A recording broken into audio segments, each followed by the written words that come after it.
It's time for Warriors Wrap-Up with John Dickinson. We'll bring you into the locker room and hear from Coach Kerr and the players, highlights from the game, and JD will take your calls. Warriors Wrap-Up starts now. Indeed it does. Warriors lose to the Cavs, 115-104. The final tonight, Rocket Mortgage Fieldhouse in Cleveland, Ohio. And the Warriors fall to 1-1 on this road trip. At Detroit tomorrow, Denver on Wednesday, and a rough one for Golden State tonight. First of the back-to-back as Cleveland and their size gets the better of the Warriors as the Dubs end up losing this one by 11 points. 888-957-9570, 888-957-9570. That is the phone number to give me a call or shoot me a text. The Comcast Business text line is open if you want to react to this one. And we appreciate everybody watching on YouTube as well here as we roll into the 6 o'clock hour. Dark already. Hello, daylight savings time ending. And we're out here on the West Coast and in the Bay Area talking about some Warriors basketball as the Dubs take this one on the chin. First road loss of the season. Golden State now 4-1 on the year away from Chase Center. 5-2 overall. The 5-game winning streak comes to an end after the Warriors lost the opener and then had run off 5 straight victories. No late-game heroics, although the game was there for the Warriors to steal. I thought, as poorly as they played in the middle 2 quarters, it was right there for Golden State to have a chance to win in the middle of the 4th quarter. But too much size, not enough shooting for Golden State in this game tonight. And tonight was a game where the bench really didn't help the Warriors at the level that it's helped the Warriors in basically 5 out of the other 6 games, I think, top to bottom. Now, all that said, you look up at the end of the night and the Warriors bench winds up outscoring the Cleveland bench in this one, 33-20.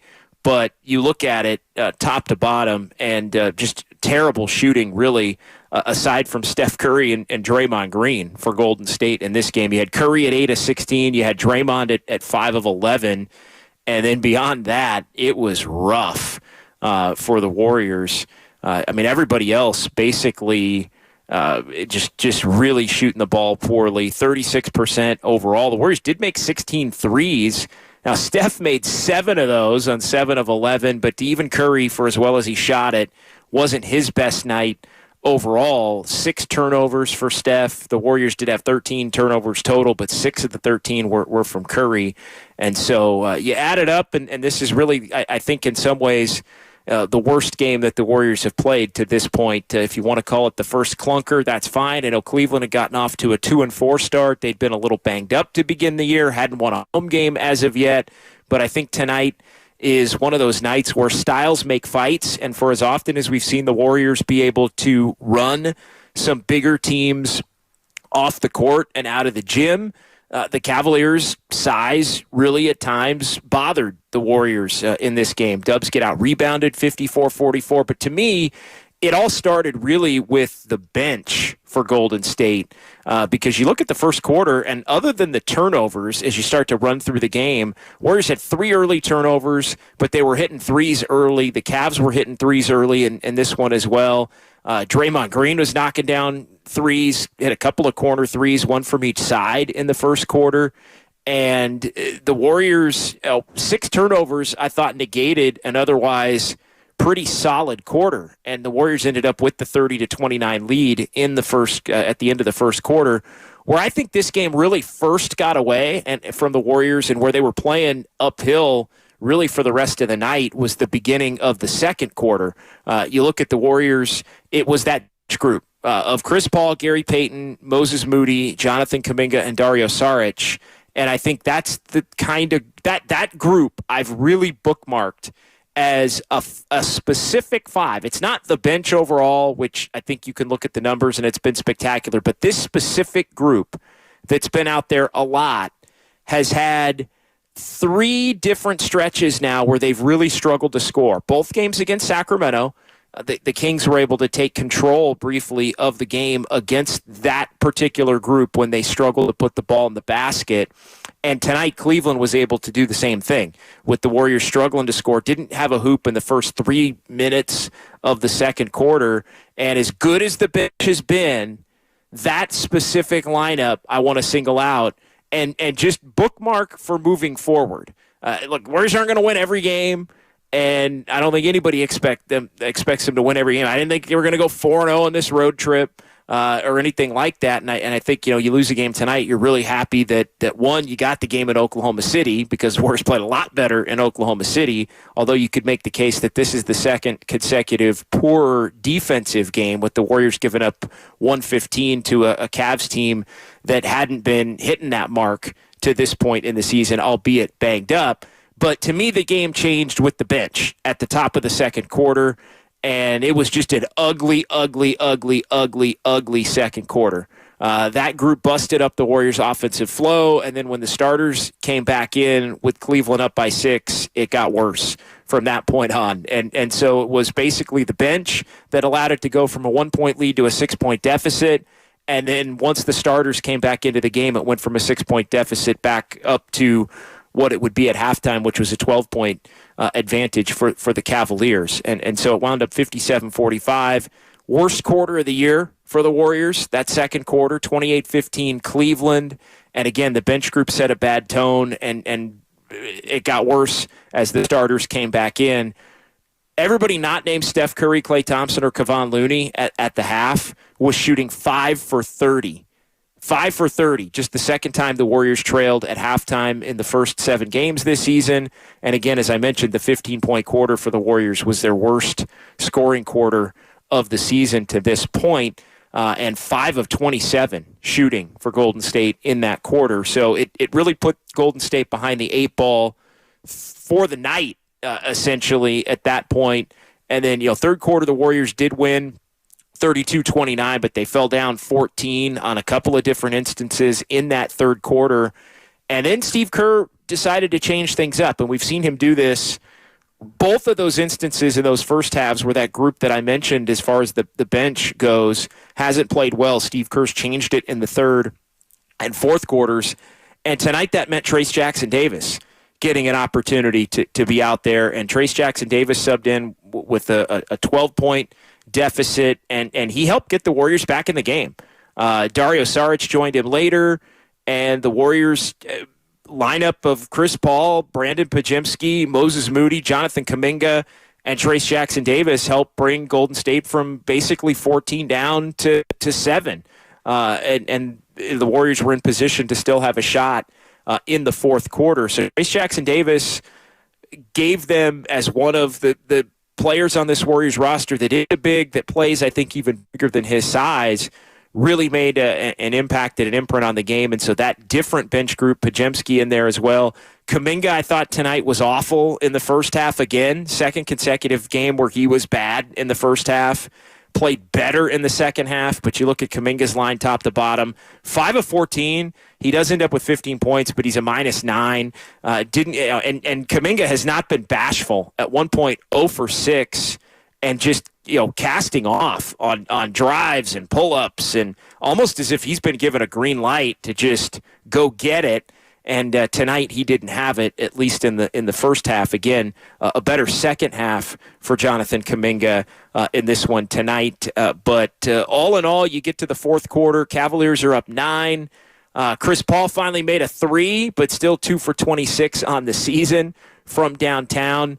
And the Warriors in the final 6 minutes just unable to hang in this one. Steve Kerr called everything off with about 2:33 to go and said on to tomorrow as Golden State winds up losing this one 115 to 104. So you look at the story of the game, points in the paint. Warriors absolutely slaughtered in points in the paint tonight, 58 to 24. Now that's not always just big man points. It's also guards getting into the lane and getting to the basket and being able to score at will, which was a problem against Oklahoma City. But as the game went on, I do think the Cavaliers' size, once the Warriors got up against it and were playing uphill, and the Cavaliers' defense, they were a very good defensive team last year, hadn't quite been as good this year, again, with a lot of players banged up. But I thought their defense, their size, it hampered the Warriors once the Warriors were in a position where they had to be playing this game from behind. And so you look at it at the end of the night, Warriors wind up falling down to where Steve Kerr basically waves the white flag and surrenders at that 2:33 mark. And it's a night where the Warriors did shoot the 3 well, had an advantage there. The Warriors only turned it over 13 times, which usually is a recipe for a win.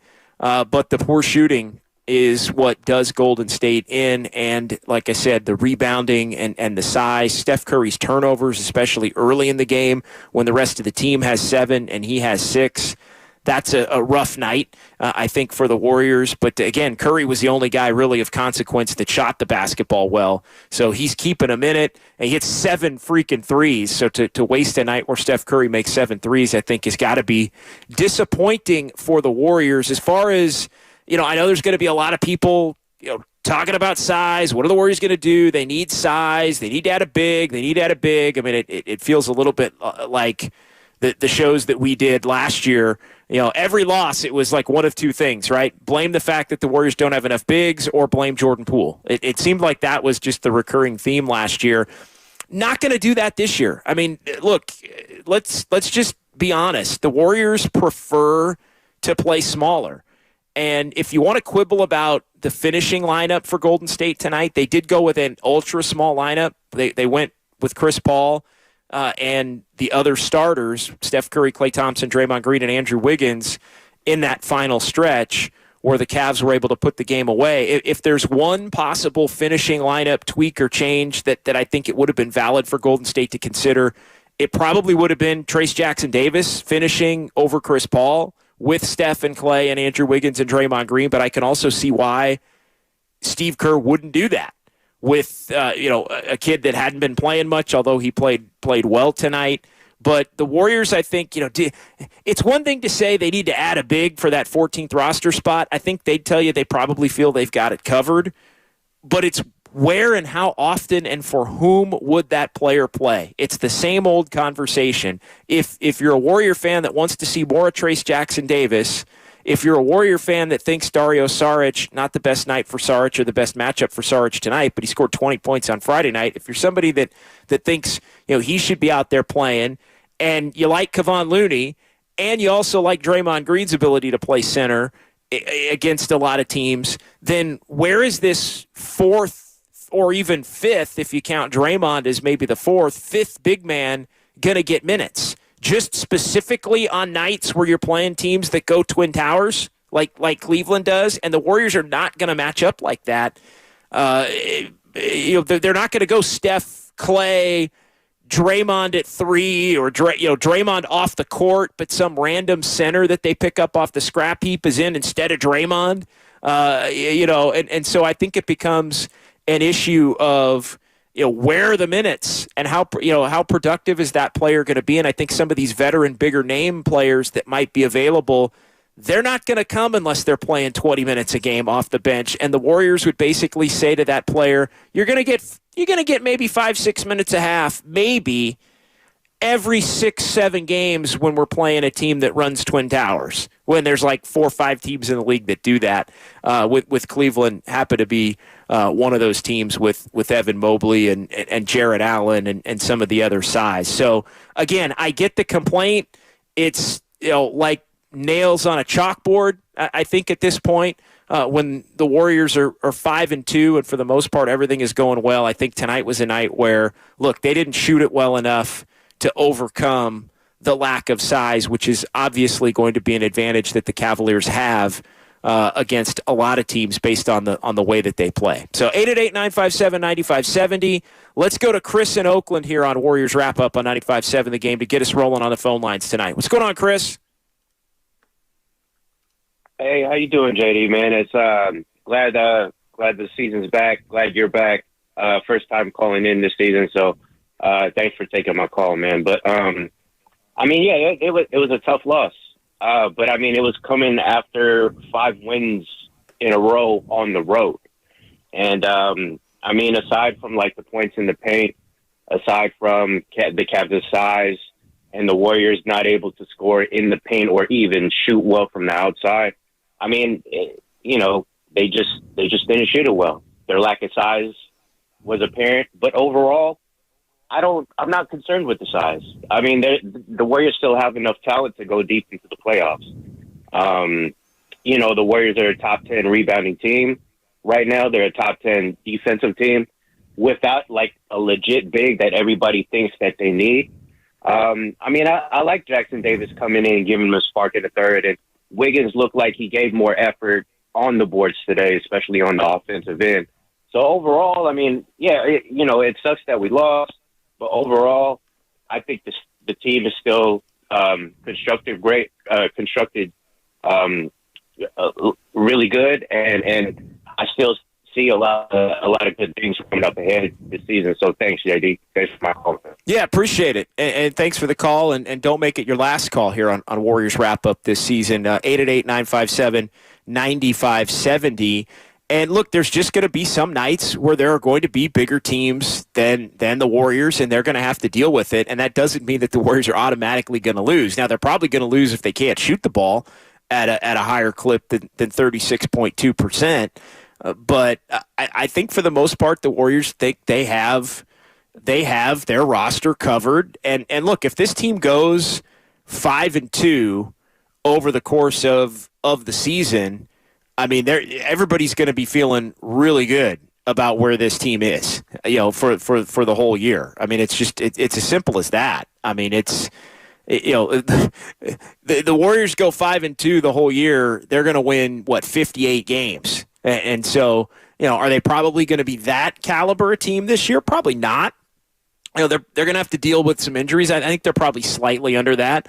But given everything we've seen from this team to this point this season, can they win in the low 50s? I think they can win in the low 50s if they stay relatively healthy and continue to play the way that they have. You're not going to win them all. And look, this team is just not in the regular season going to be dominant. I don't think they're capable of that at this point, given their age, top to bottom. But what I do think they can be is still significantly better and more consistent than they were last year. And I think they're doing that. I think they're blending young and old. I think they're blending starters and bench players.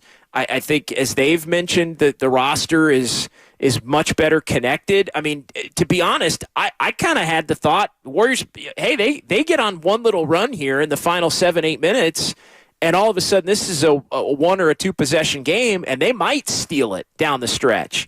Now, it wound up not working out that way.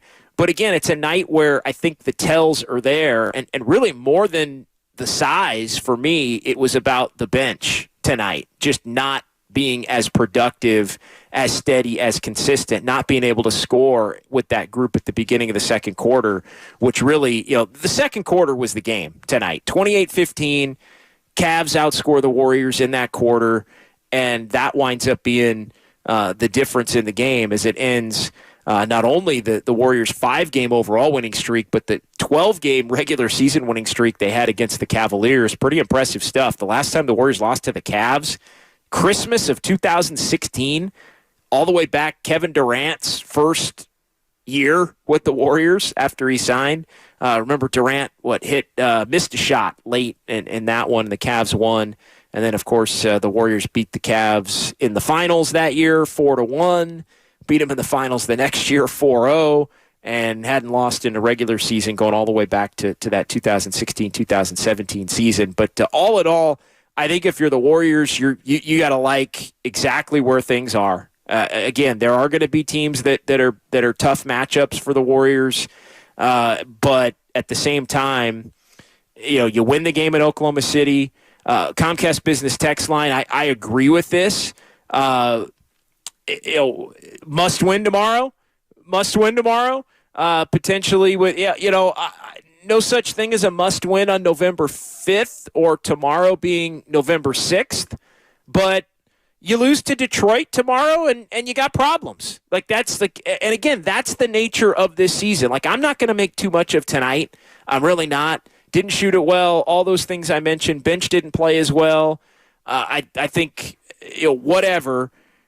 Didn't have it tonight. But you go to Detroit and you win. I mean, Phoenix went to Detroit without Devin Booker and without Bradley Beal playing this afternoon and handled the Pistons, who are also going to be in the second of a back-to-back. Now, both of those games are going to be at home. But yeah, the Warriors didn't beat the Pistons last year. Well, guess what? How do you improve this year over last year? You sweep the freaking Pistons. And so tomorrow is, to me, a much more important game than even today. You get tomorrow, you're 6-2.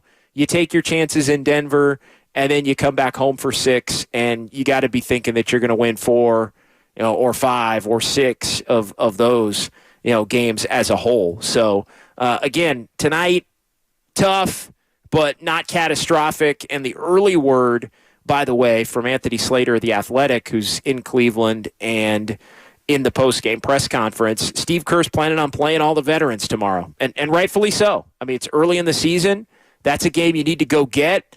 The new resting policy, it may be playing a role in that as well. Like, tomorrow's not a night where you shut it down. If you're committed to the regular season, the way the Warriors have said they needed to be more committed to the regular season compared to where they were last year. So to me, you go in there, you play a good game, and maybe you expand the bench a little bit in that one, knowing that it's the second of a back-to-back, although Steve Kerr played, 12 tonight for Corey Joseph got in there at the end. All 13 played, but 12 basically among, before it got down to mop-up duty. And so maybe you expand the bench a little bit tomorrow, use some of that youthful energy to help get you through, but go get tomorrow and quickly forget about tonight. and then you get to the first showdown game of the season from there. All right, 888-957-9570. Wyatt is next here on Warriors Wrap Up on 95.7 The Game. Hey, Wyatt. Hey, how's it going, JD? Hey, what's going on, man? What's on your mind? Doing well. Doing good myself. What you call it? I'm not really about the size too as well. I mean, we won a championship like a couple of years ago with the amount of size that we had to as well. I think in order to combat this, just easy buckets in the mid-range, in my opinion, were missed today. A lot of easy buckets near the rim too, as well, were missed today.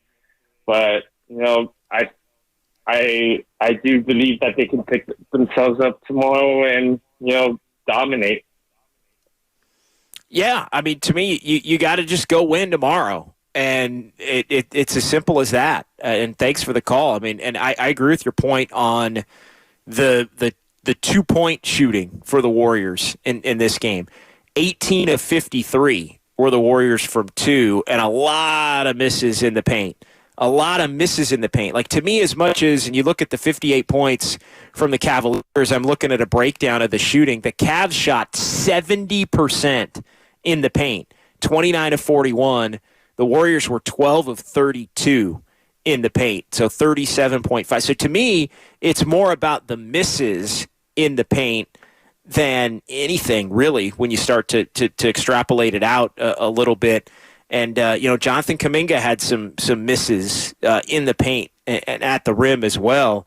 And I think, Chris Paul, not providing the mid-range scoring that maybe he has in other games. So that was definitely something lacking. I mean, I'm looking at Chris Paul's shot chart right now, and yeah, he was in this game 1 for 4 on those 13 to 17 foot jumpers that he usually makes, from right around the free throw line or slightly to the right and slightly to the left of it. 1 of 4 from 3 in this one, or 1 of 5 from 3, I guess, and this one was Chris Paul. But you look up at the end of the night, and if he knocks down a couple of those mid-range, it's all good. And then you look at the Cavs, just pepper in the basket, and it's layups and dunks. I mean, it's not even in the paint per se. They had some other misses from farther out in the paint, but it's just layup, dunk, layup, layup, layup, layup, layup, dunk, which I think also relates back to some other more significant, poor defensive issues that are based on either turnovers and or point of attack defense, which allow your defense to not rotate properly and give up a lot of those layups. It's not always about you don't have the big at the back end that's going to stand there and erase something or clog it. I think that you do get more exposed in these games, but against these teams, you also have to make sure that you're not letting guards get into the paint and your rotations get wonky to where teams are hitting you for layups off of that as well. 888-957-9570, 888-957-9570. It's John Dickinson here, Warriors Wrap Up on 95.7 The Game. Let's go to Junior in Pacifica, who is next on the program. What's going on tonight, Junior? What's on your mind?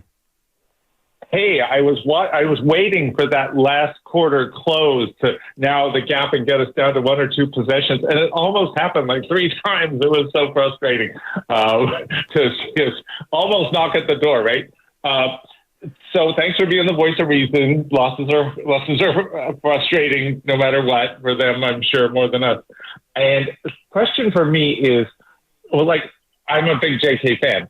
Watching him step out of bounds, a lot of his play through the first 3 quarters.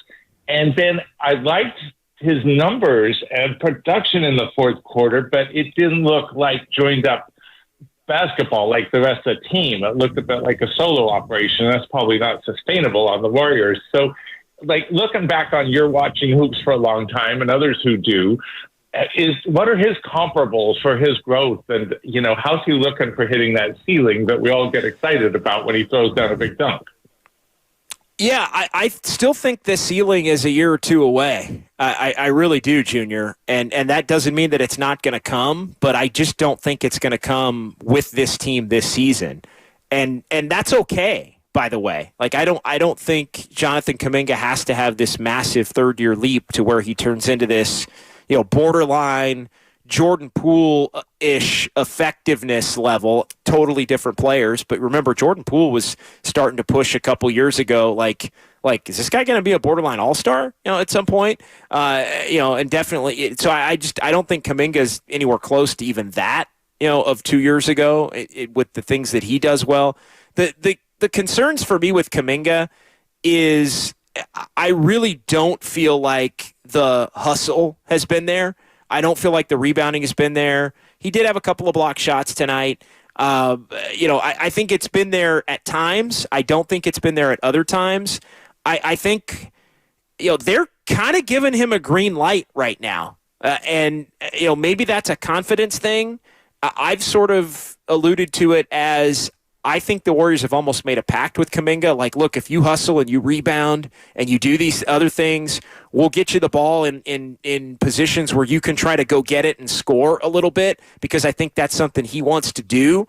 But he's taken a lot of shots, and he's looking like somebody that just wants to go get it. It makes me think that they've told him, at least for the time being, that that's okay.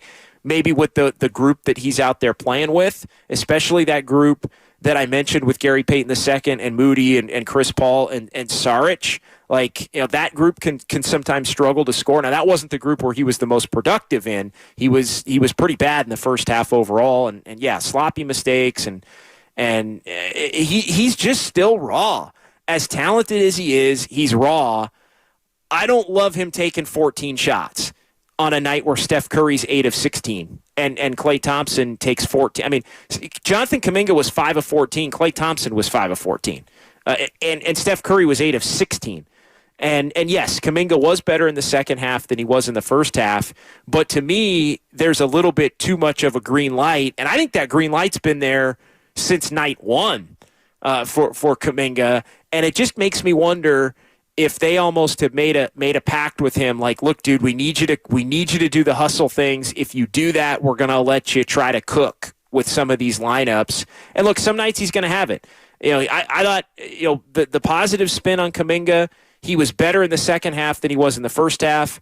The downside is he was awful in 2 first halves in a row in both of these last 2 games. Now, he wound up really helping the Warriors to win the game in Oklahoma City, and he was much more efficient, 9 of 15. I mean, if he has a 9 of 15 tonight, we're talking about a close game down the stretch, and maybe he's a part of that finishing lineup again, as we've seen him be at different points. So it's kind of a fine line. It's what I've always said. It's the player that he wants to be grappling with, and I think it's sometimes fighting against the player that the Warriors need him to be on this team this season. I'm not evaluating him on his ceiling this year. I'm evaluating him on his ability to be a bona fide quality role player. And so, I think to this point overall, he's been fine, but I think but there have been a lot of bad moments and noticeably bad moments. And the last 2 games in the first half have been probably as bad as it gets for Jonathan Kuminga. Now, he was able to shake it off and was kind of a matchup problem, as I said, in the second half. And the Warriors needed that to kind of hang in the game, but he's got to figure out how it all fits together for him. And yeah, on a night where he ain't going to be shy to shoot it because he wants to shoot it. And there was almost I joked on Twitter a Klay Thompson level of confidence that he was pulling the trigger with in this one tonight. So again, I think it's a balance. He's going to get his 20 minutes a night. I don't think it's a matter of he shouldn't be playing or anything like that. He's got to continue to work through it and grow. And in the regular season, I don't think that's an issue. But the one thing I will say is, if he plays as badly in first halves as he has in these last 2 games, in big games or playoff games in the second half of the season, he's not going to play in the second half of those games, and that's just going to be reality. Steve Kerr's going to have to go in a different direction.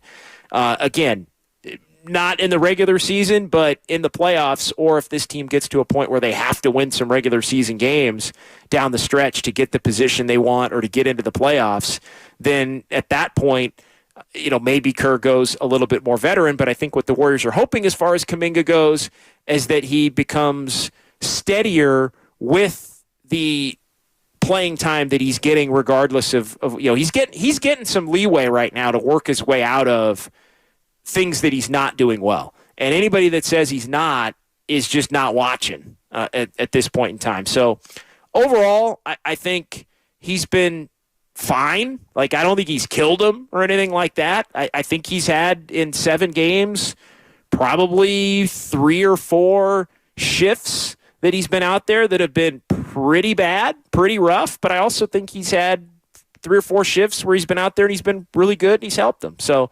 all in all, that's what, a young role player, it's going to be up and down. I just think we need to, as a whole, temper some of the expectations on Kuminga making this gigantic leap where he all of a sudden is borderline a jaw-dropping star this season. Or on that trajectory this season. If it happens, great, but stop evaluating him like you're expecting it to happen, because I think you're only going to be disappointed, and I think that only adds a little bit more pressure on the kid as he continues to grow and try and find himself and try to be a productive player in a role that a lot of players like him are not forced into. A lot of players like him that were picked where he was, just go get to if he's on the Rockets tonight, he could shoot 25 times, and maybe he goes 9 for 25 and ends up with 26 points or something like that. But that doesn't necessarily equate to having a good night either, and so he's going to have to fit his game into the box. All right, 888-957-9570. 888-957-9570. Let's get to our extending the three-point line, which is brought to you by West Coast Men's Health. Curry gets it, puts on a dribbling show on Strus, fades, fires, hits a three! That shouldn't be allowed. It shouldn't be legal for Curry to be able to do that. Yeah, Curry's just been phenomenal, and the shooting continues for the Warriors, for Steph Curry to begin this season. You look at some of the numbers for Steph here through the 7 games. I mean, he is just out of this world right now. 40 of 82 from 3 to begin the year. He's at 48.8% from 3 to begin the year. He's hit at least 4 threes in every single game. And yeah, that 3 there, one of 7 that Curry hits tonight. So that is our extending the three-point line, brought to you by West Coast Men's Health. Successfully treating men for ED and chronic pain. Visit westcoastmenshealth.com for more details. 888-957-9570. John Dickinson rolling along here on Warriors Wrap-Up on 95.7 The Game as the Warriors lose to the Cavs, 115-104. So Golden State now falls to 5-2. Quick turnaround at Detroit tomorrow. Warriors going to be right back at it. No more losing to Detroit. They got beat twice last year by the Pistons, and I think that's something that, go get tomorrow, wash the bad taste of today out of your mouth if you're the Warriors, get to 6-2, and then there's that first showdown game of the year when the Warriors take on the Nuggets on Wednesday night, and then a lot of home games. And if this Warriors team is anywhere close to as good on the home floor as they were last year, then even if they don't get the job done in Denver, I think we could be talking about a stretch here where, even, and that's not to say that's an automatic loss, but this team is in very good position if they can just get tomorrow to maybe be in 10-5 or 11-4 or something like that after 15 games, if they can continue to be healthy, and nobody's going to be complaining about that as we get closer to the Thanksgiving holiday and into December with everything that's going to be coming up. But yeah, tough second quarter for Golden State. Tough free throw shooting for the Warriors tonight. Appreciate that note. Hadn't quite made it down the list to that. But yeah, rough free throw shooting. The Warriors did get to the line 30 times, but 20 of 30. And Trace Jackson-Davis is rough right now at the free throw line. Yeah, appreciate 510 checking in with that. Rough. A lot of people down on Wiggins. in the game tonight. Something's up with Wiggins. I don't know.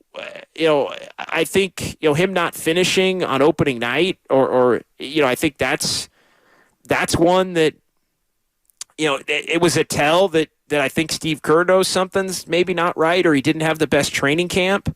I'm not really sure, other than he is a veteran player.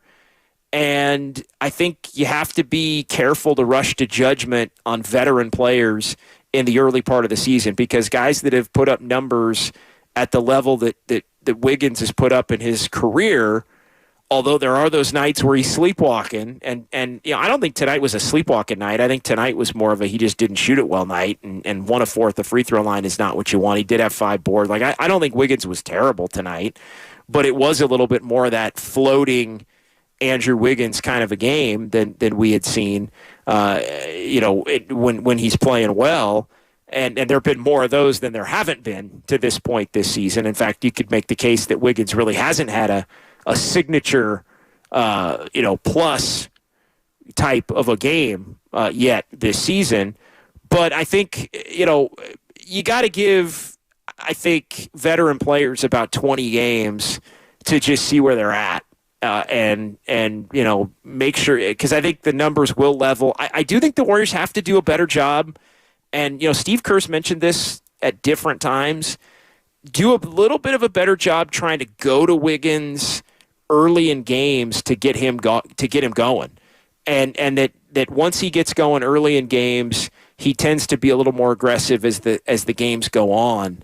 But no, that's definitely something that the Warriors are going to have to fix moving forward. They're going to have to get more production out of Andrew Wiggins. They're going to have to get better shooting out of Chris Paul, as well as Chris Paul has played really in all other aspects of his game. 2 of 10 tonight for Chris Paul. I know he remains confident that the shots are going to be going in eventually. And look, history would tell you that's probably true, although the birth date and the calendar would tell you that, maybe Chris Paul just isn't going to be shooting it as much as, or shooting it as well as he has historically throughout the course of his career. But again, he does fall into that category. A guy, even more than Wiggins, has put up a lot of numbers over his career. I'm willing to give everybody that 15 to 20 games mark, as long as the Warriors are winning. Because here's the other thing. Not every play, for Kuminga to be up and down, for Wiggins to be, I think, maybe more downs than ups to this point. Tonight was not a good Klay Thompson shooting night. In this one, for the ups and downs, I think that the Warriors have had in different areas. When you're winning, it gives you an opportunity to have some of those things be corrected in the normal flow. Now, look, guys that are playing well may not be playing as well as time goes on, but guys that aren't playing well are probably going to step in and play better also. The key is figuring out ways to win games, and that's why the 2 games to me that have set the tone for the Warriors to this point this season are those last 2 close game victories against the Kings and the Thunder. I mean, you win both those games, you're 5-2, and tonight isn't really that big of a deal. You lose either one of those games, and I think the whole tone of all of it is significantly different. You lose both of them, we're having a it feels like last year at that point if you're losing both of them. But the Warriors do seem to be at a better place, and I think they are going to be a better team in close games this year, as long as they're healthy, and as long as they do that and they don't start losing games like tomorrow. Again, I'm putting a bigger circle around tomorrow, and I'll be on after the game, and we'll be talking about it. You don't win tomorrow, then that's the first time that this team, I think, deserves to get ripped a little bit for this season. With the game of day. No looking ahead to Denver. You're coming off a loss tonight. You want to make sure you get at least 2 wins in the bank on this road trip out of 4 before you go take your chances in Denver. Tomorrow needs to be a win. There's no such thing as a must win on November 6th, but tomorrow needs to be a win. And again, wash the bad taste out of your mouth from the game tonight in Cleveland. All right, 888-957-9570. Let's get to our hardest worker of the game, brought to you by the Alameda County Sheriff's Office, who works hard and knows how to work hard to serve the community. Are you looking for a career in law enforcement? Learn more about job opportunities at joinacso.com. And tonight, I'm going to go ahead and give it to Trayce Jackson-Davis for his +8 in 11 minutes and 2 of 3 shooting in this one. 4 rebounds. Trayce Jackson-Davis also did have a block shot and did change the complexion of the game at a point in which the Warriors needed it. I think it's fair to question, maybe do you roll Trayce Jackson-Davis out there down the stretch as part of that closing lineup? I think that is one thing that's fair. Although, again, you're still talking about somebody that's in his NBA infancy, but a good sign that he's been able to make an impact, I think, in some of the short bursts. And, hell, he wasn't even intended to be on the active roster tonight. But the Warriors adjusted before the game. They said they were going to bring those young guys back, Podziemski and him back tomorrow, moved it up a day. I think, Draymond squawking about wanting those young guys around. I may or may not have helped that. But, Trayce Jackson-Davis for the +8 in 11 minutes and the positive impact he put on the game for the Warriors tonight. He is the hardest worker, brought to you by the Alameda County Sheriff's Office, who works hard to serve the community. Again, if you're looking for a career in law enforcement, you can learn more about job opportunities at joinacso.com. All right, that'll do it. A couple of quick other notes here. Warriors bench did outscore the Cavs 33-20, but again, a much less effective bench unit for the Warriors in this game tonight. And up next, it'll be James Wiseman and the Detroit Pistons as the Warriors will take on the Pistons at 4 o'clock tomorrow right here on 95.7 The Game. So that'll do it. Thanks to Sterling Bennett. Thanks to everybody in our San Francisco studios. I'm John Dickinson. Willard and Dibbs are going to have Warriors Live for you tomorrow as part of their show at 3 o'clock. And then the Warriors and the Pistons tomorrow at 4 p.m. I will have Warriors wrap up for you after the game, so look for that again tomorrow right around 7 o'clock, right around maybe 6:45 to 7 o'clock. We'll keep things going into the evening right here talking about what I know Warrior fans are going to be hoping is a bounce-back victory. And again, the reports from Cleveland are that the Warriors will play their veteran starters on the second of a back-to-back, trying to go for the win in Detroit. All right, we'll talk to you tomorrow night. Cavs get the better of the Warriors 115-104. And you heard it all right here on your home for Golden State Warriors basketball. It's 95.7 The Game. Prescriptions require an online consultation with a healthcare provider who will determine if appropriate. Restrictions apply. See website for details and important safety information. Subscription required. Price varies based on product